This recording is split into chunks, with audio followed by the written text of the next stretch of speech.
I love getting a chance to help people and really do something meaningful. That's worth more to me than any amount of money is. Hi, I'm Riley, and I'm on a mission to talk to as many engineers as I can about their lives designing the world around us. Today, I'm talking to an engineer that designs devices surgeons use to save lives. I'm going to find out how she does such important work and how she engineered her future. Ready? Let's go. Hey, Candice. Hi, Riley. So, you design surgical devices. What is one of the coolest devices you've created?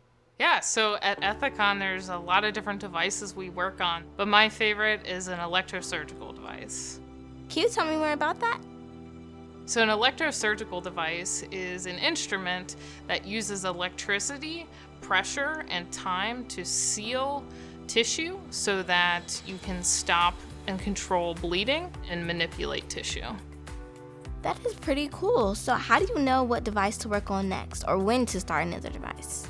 That comes from observation in the field. So as a part of my job, I get to go out and see surgeries. I get to see surgeons use tools that are already on the market. So we start another device when we've identified another unmet need and identifying where can we help the surgeon next.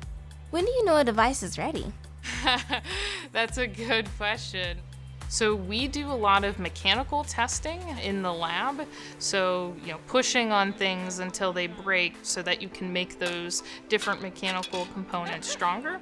We also test our devices on animal tissue to make sure that they're working correctly.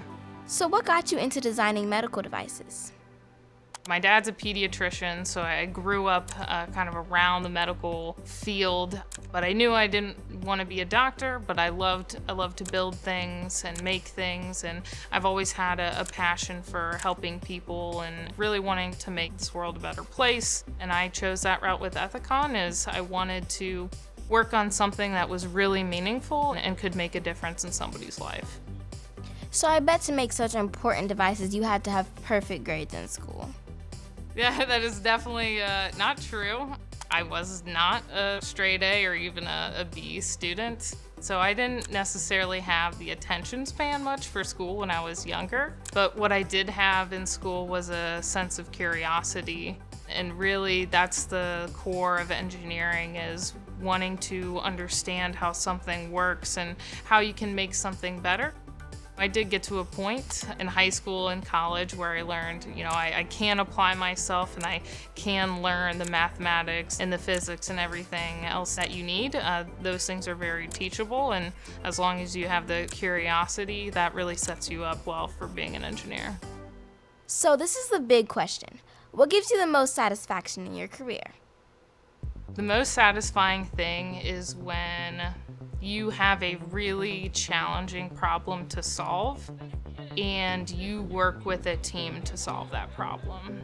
And getting to do that with diverse people and diverse thoughts to come together and solve these problems and make devices that make human lives better is really satisfying for me.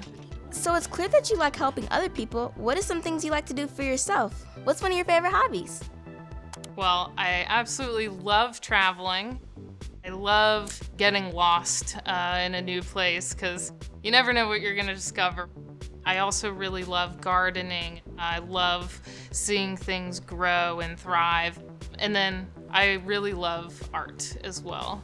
It's a passion that I've kind of learned from my dad. He's an artist and taught my sister and I how to paint and draw and express ourselves creatively. I also like to blend art and technology, so a new thing I've started doing is actually designing art with a laser cutter that can be programmed and follow a specific pattern to make really cool pieces of art. So who was your inspiration growing up? Growing up, I really loved Leonardo da Vinci. He was an artist and a musician, but a mathematician, an engineer, a scientist, just being able to do all of these different things and being able to combine them to really make some cool inventions. I always found that inspiring growing up. That is cool. Okay, so what is a piece of advice you wish somebody would have given you when you were growing up? My biggest piece of advice is to always be curious. That's the core of engineering, is you can't solve the problems unless you ask the right questions. Thank you so much, Candice, for showing me how you engineered your future. Bye. Bye, Riley.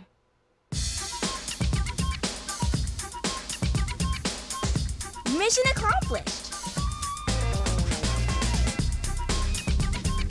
We'll see if I can do this without stabbing my hand on camera.